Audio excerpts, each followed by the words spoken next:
They seized firearms and ammunition, including 3 defaced AR-15s and a large capacity drum magazine.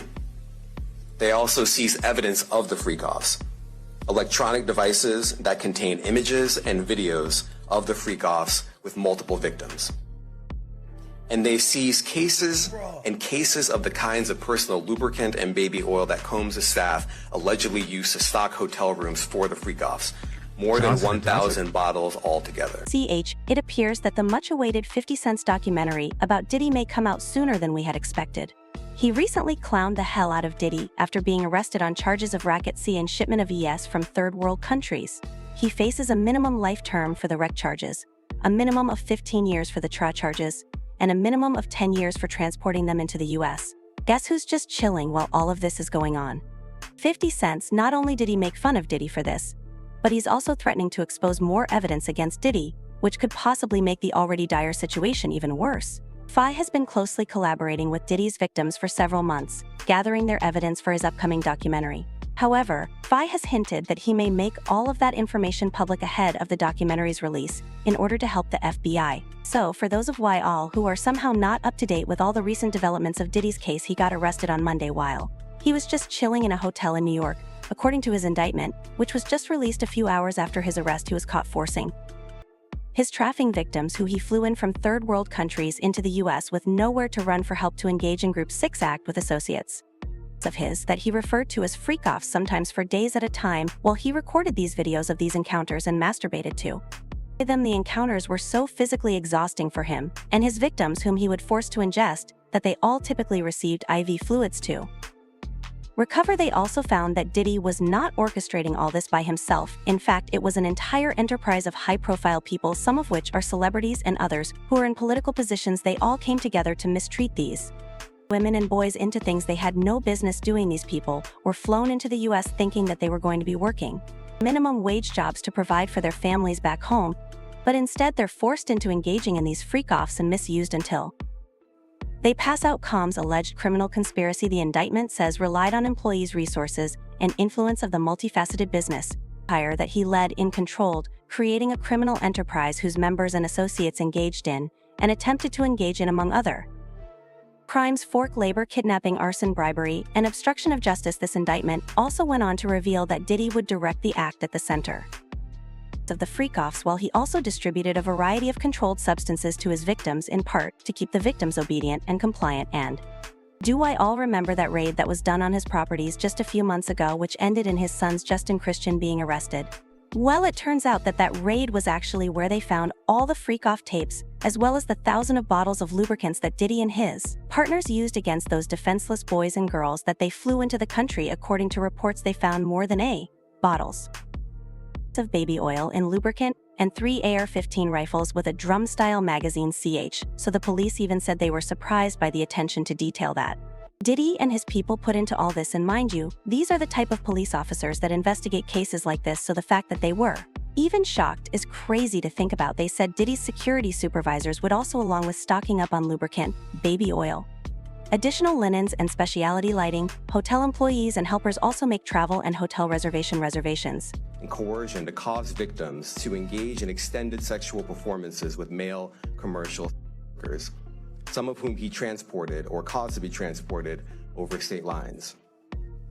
Combs allegedly planned and controlled the performances, which he called freak-offs, and he often electronically recorded them.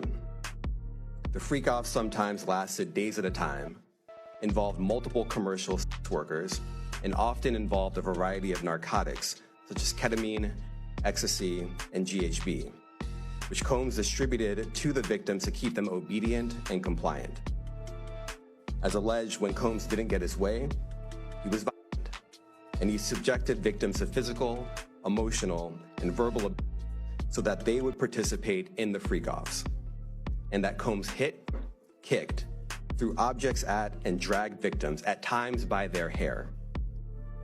On one occasion in March of 2016, that conduct was captured on video and later reported in the media.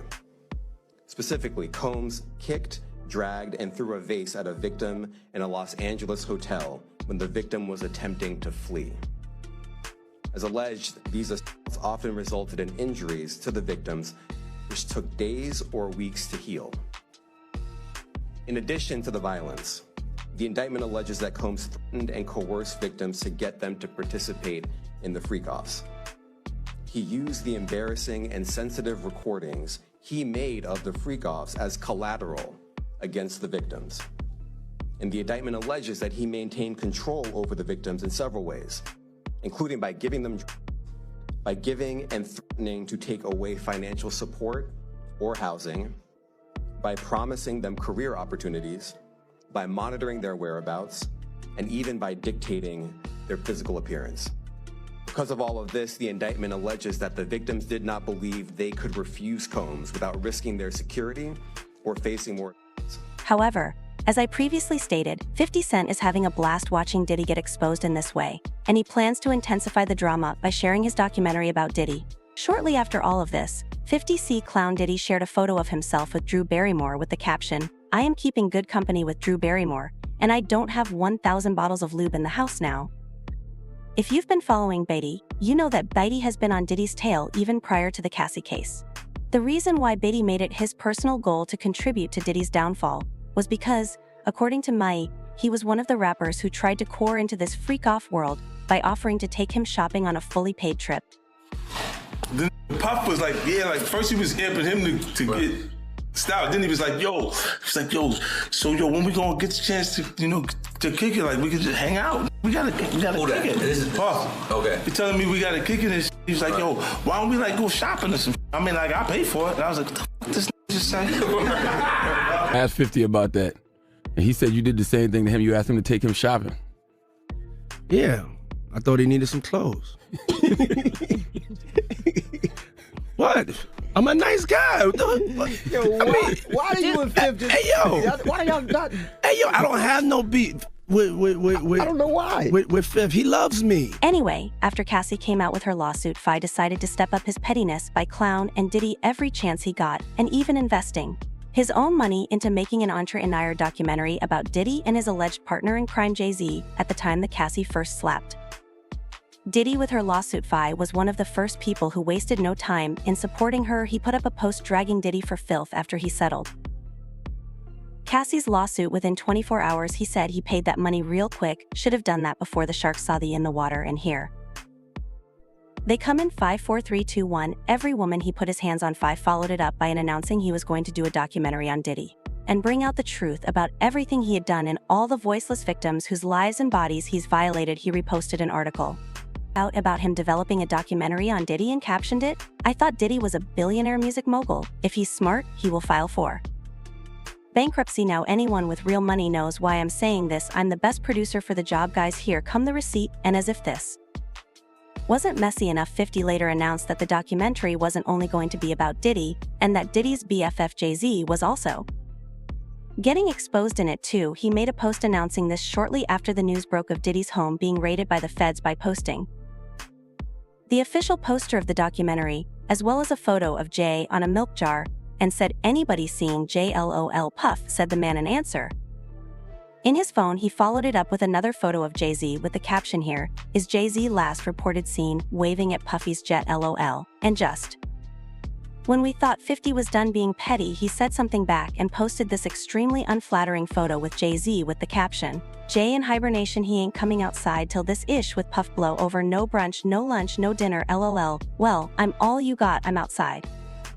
Fi is not letting up on Diddy and his entourage, and he is going to keep clowning and revealing them till they're behind bars for good. And speaking on people being behind bars, Diddy tried to use his Miami properties and a $50 million bail bond to buy his way out of justice, but a judge rejected his request. As a result, Diddy will likely remain behind bars until the trial starts, even though he has already been found guilty of many of the charges against him, despite his literal ability to plead not guilty. To put things in perspective, Diddy faces up to 100 years in jail if found guilty, and since he was denied bail, jail is basically his new home. Meanwhile, Diddy tried. That changes anyone's mind about anything. He's been looking forward to this day. He's been looking forward to clearing his name, and he's going to clear his name. And we're going to stand by his side as he does. We believe in him wholeheartedly. He didn't do these things. This was a 10-year relationship. There's no coercion. There's no crime. There's basically just, someone who brought a civil case and now is finding themselves as a witness in a criminal case. And we're going to fight this case with everything we have, as is he. And eventually he's going to be shown to be innocent. And so tomorrow we fight again.